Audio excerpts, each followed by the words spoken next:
Hello students, I am Nirmala Pandey. Welcome you all in Safe Classes. Today we are going to start your next chapter, Biodiversity and Conservation. So let's start today's class. As the name said, the chapter is about biodiversity and conservation of the biodiversity. So before we study about conservation of biodiversity, the first question that arises in our mind is what is biodiversity? So let's define the term biodiversity. Biodiversity is the diversity or totality of genes, species and ecosystem of a region. It means कि कोई भी आपका एक particular area है, उस particular area के अंदर let's say we have this particular area and in this particular area we have different species of organisms. Okay, so ये जो हमारे पास डिफरेंट स्पीसीज ऑफ ऑर्गेनिजम्स यहाँ प्रेजेंट हैं, ये क्या होंगी? यहाँ की डाइवर्सिटी होंगी. अब ये जो डाइवर्सिटी है ये किसके अंदर है? लिविंग के अंदर है. सो इसका मतलब क्या हो गया? ये बायोडाइवर्सिटी हमारा. ठीक है, बायोडाइवर्सिटी में आपके टू वर्ड्स हैं. One is the bio is the diversity. That means diversity in the living world. और लिविंग वर्ल्ड में हमने पता है कि लिविंग चीज़ जो होती है उसके अंदर क्या क्या आएंगे, है ना? हमारा इकोसिस्टम आएगा. इकोसिस्टम के अंदर काफ़ी सारे ऑर्गेनिजम्स रह रही हैं. They belong to different species, तो उनकी स्पीसीज आ जाएंगी. और हर एक ऑर्गेनिज्म के अंदर उसका जीन होता है, तो उनकी जीन्स भी डिफर करेंगे एक दूसरे से. तो इस तरीके से बायोडाइवर्सिटी क्या है? Totality of genes, species and ecosystem of a given region. किसी गिवन रीजन में कितने हमारे पास जीन्स प्रेजेंट हैं, कितने स्पीसीज हैं और कितने टाइप के इकोसिस्टम हैं, वो वहाँ की बायोडाइवर्सिटी को फॉर्म करते हैं. आई होप आपको ये डेफिनेशन क्लियर हो गई हो. अब ये जो टर्म थी हमारी बायोडाइवर्सिटी, फर्स्ट एंड फॉरमोस्ट इसको कॉइन किया था एडवर्ड विल्सन ने. So you have to remember this name. ठीक है, क्या नाम है? Edward Wilson. So you have to remember कि फर्स्ट टाइम जो टर्म था हमारा बायोडाइवर्सिटी, ये किसने दिया था? एडवर्ड विल्सन ने. ठीक है, डाइवर्सिटी जो होती है वो आपकी रेंज करती है मैक्रोमोलिक्यूल से लेकर के बायोम तक. ठीक है, मैक्रोमोलिक्यूल जो कि हमारी बॉडी के अंदर काफ़ी सारे as you know molecules present हैं, बायोमोलिक्यूल्स हैं.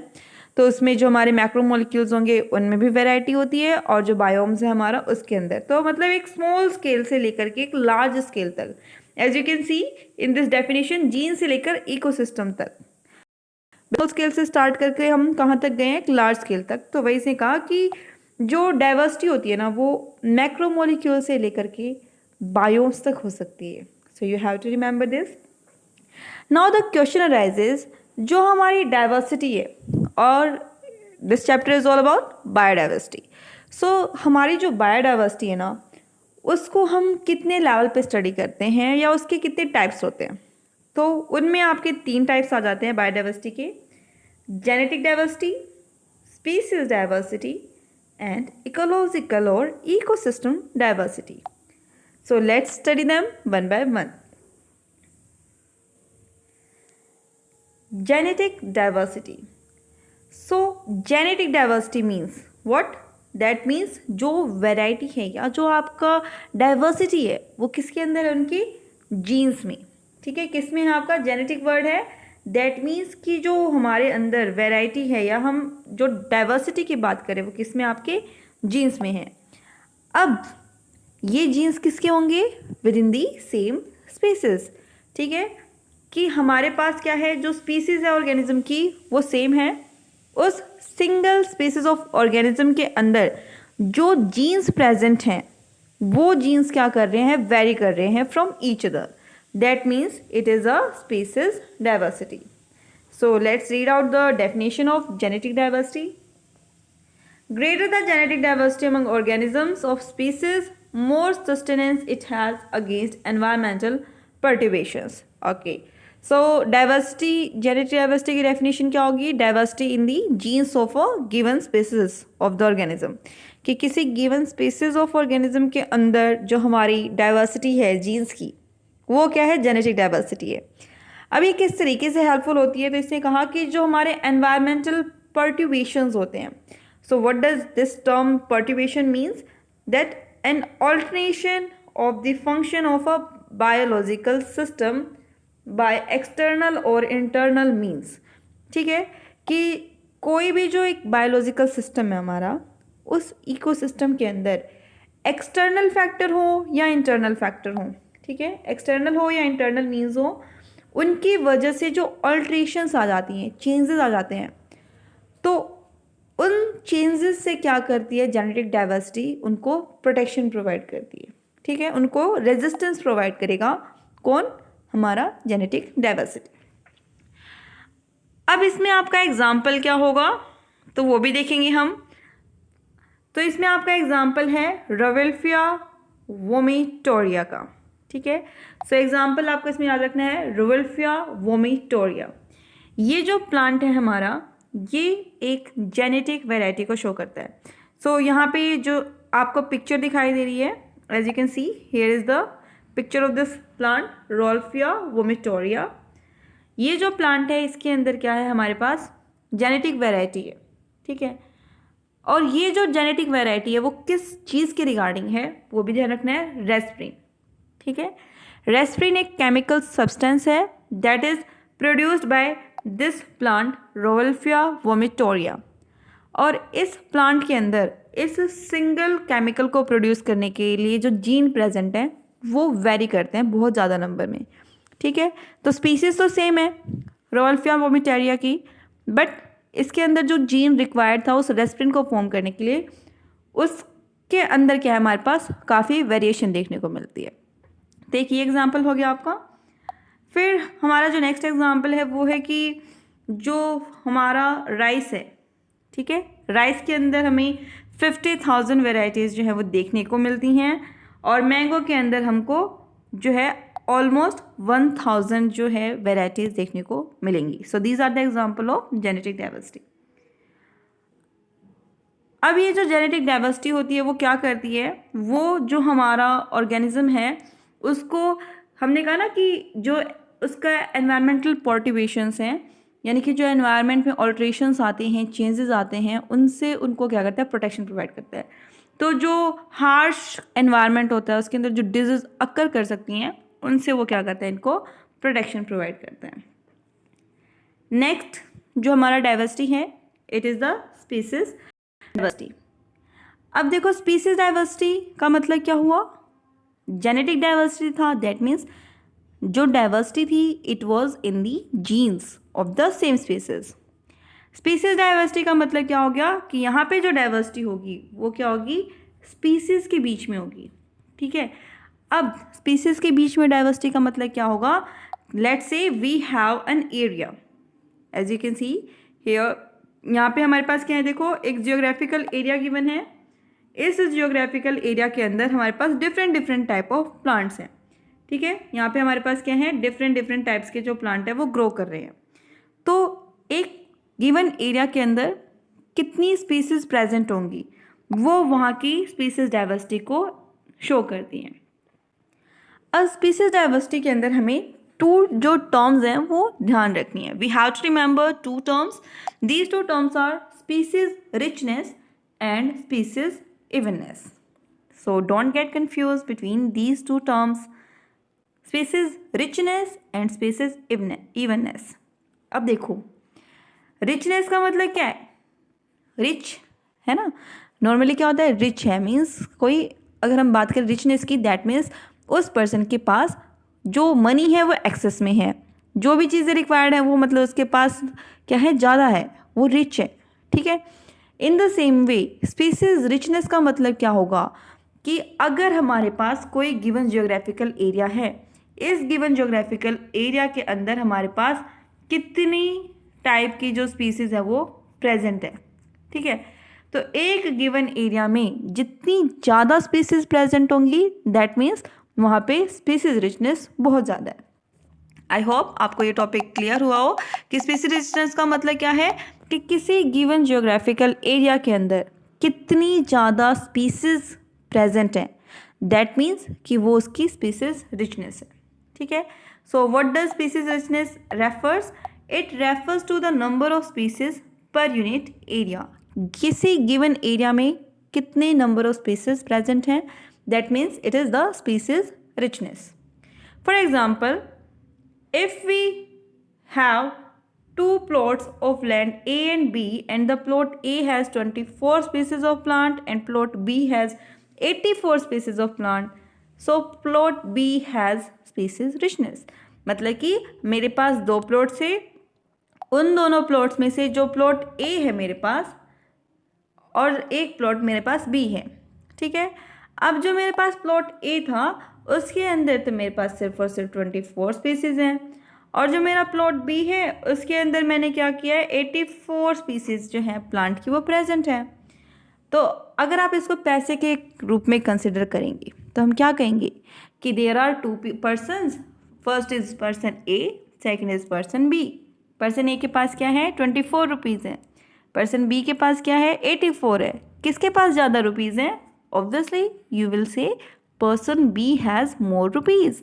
That in the same way किसी गिवन जियोग्राफिकल एरिया में कितने नंबर ऑफ स्पीसीज प्रेजेंट हैं वो वहाँ की स्पीसीज रिचनेस को शो करेगा। इवननेस के बारे में देखते हैं अब हम कि what does species evenness means. So it refers to the relative abundance with which each species is represented in an area. Relative abundance की बात की है इसने, मतलब कि किसी गिवन एरिया के अंदर जो वहाँ पे नंबर ऑफ स्पीसीज हैं वो डिस्ट्रीब्यूट कैसे हैं, ठीक है।